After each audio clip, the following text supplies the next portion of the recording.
Hey everyone, I'm Brent with Gibraltar Hardware, and today I'm going to be building a rack for Derek Kerswill from the band Unearth.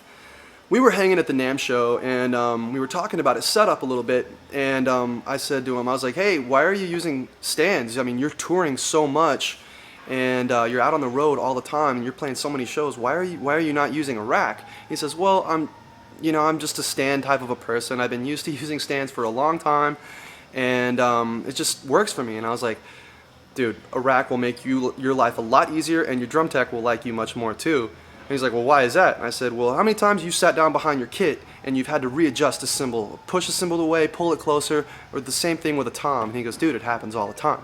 I said, well, with a rack, that's not going to happen, because once you place everything in its designated spot, it's not going to move. And he's like, okay, I'm sold. He goes, but I don't want anything too crazy. I just want a pretty much basic three-sided rack, you know, I want it all in chrome. I was like, okay, no problem. I was like, what I'll do is I will make it so when you pull each of the three sections apart, each section will be able to stand upright on its own. So I'm going to have two T-legs on each of the three sections. So, and I'll trick it out a little bit so everyone will know it's your rack when they see it. And he was like, totally cool.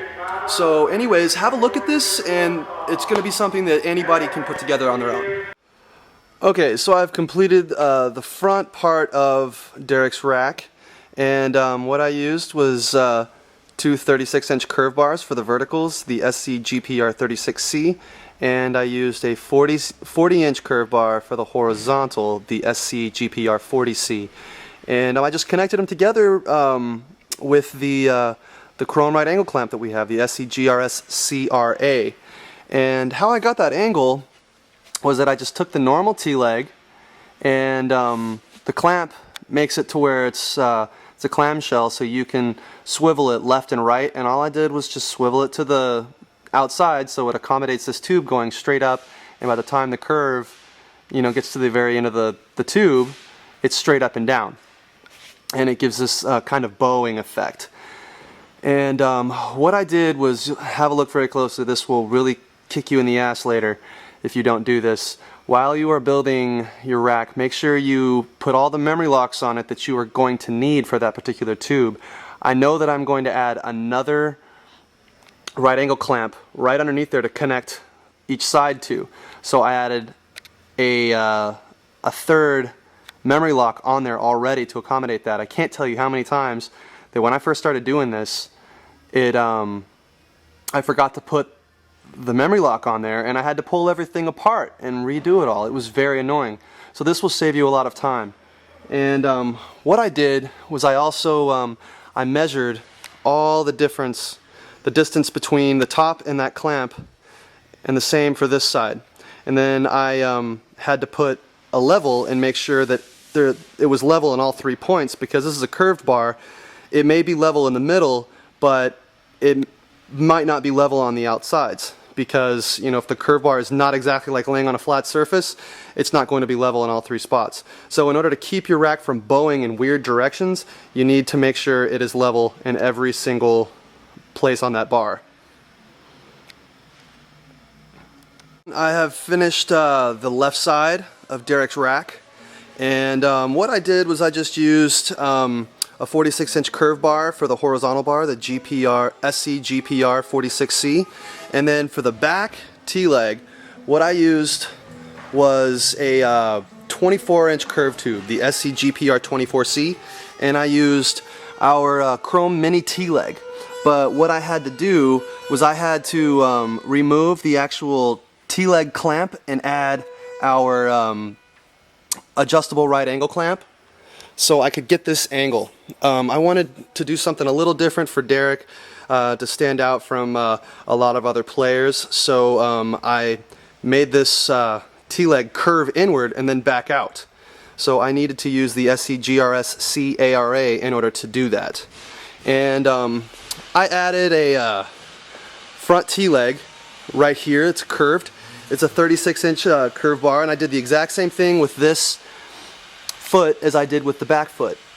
Added the SCGRS CARA onto it, and I was just able to get that angle.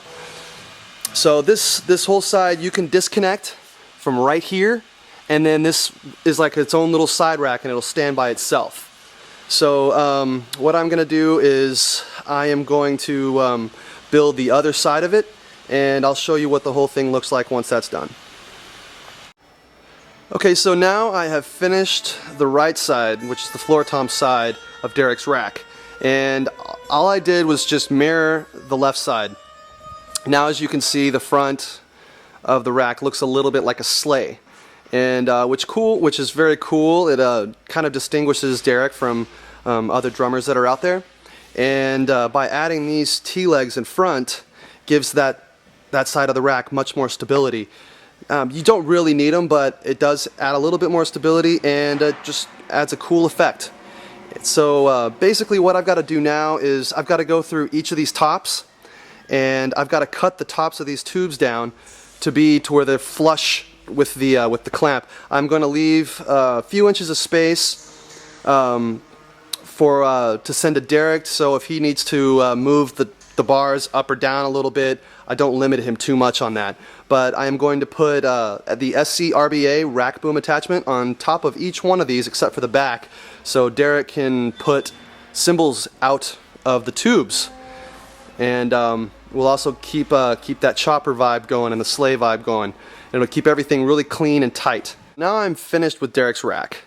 What I did was I cut down these 4 verticals in front. I cut them down about 3 inches, and I added about 4 SC RBAs, which were rack boom attachments, to the very top of these. This will allow Derek to put booms or any toys or any kind of down tube that he wants inside these vertical tubes. And he is going to mount his left crash on this one right here. This one, he may not choose to do anything with it, but I left him there with the option. Right here, he is going to put his ride cymbal and then his right crash over here, and then on the actual horizontal bar will be another crash and a china. I also built him a legless snare stand for which he was asking for. I used a 30-inch curve tube. Might be a little bit longer than he needs, but I'm leaving him room to adjust if he wants to. And I also built him a no-leg hi-hat stand mount. And what I did was I just grabbed a piece of miscellaneous tube that was lying around from a previous tube that was cut, and just used it to be the support to mount the no-leg snare stand up. So don't throw away any of the tubes that you cut, because you may end up needing them sometime.